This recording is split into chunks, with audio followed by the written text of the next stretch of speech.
finalizando aqui o nosso treinamento, nosso Hackeando Ableton Live. Eu vou dar uma esticada agora nessa track, né, que a gente criou a partir de um loop. E fazendo aqui de uma forma bem intuitiva, porque o intuito era mais explicar todos os parâmetros, né, para a gente ter o conhecimento necessário para daí produzir qualquer coisa. Então, espero que vocês tenham curtido e aproveitado esse curso.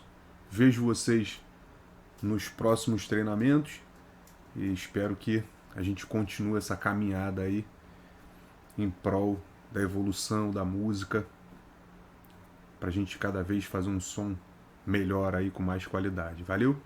Vamos nessa. Tamo junto.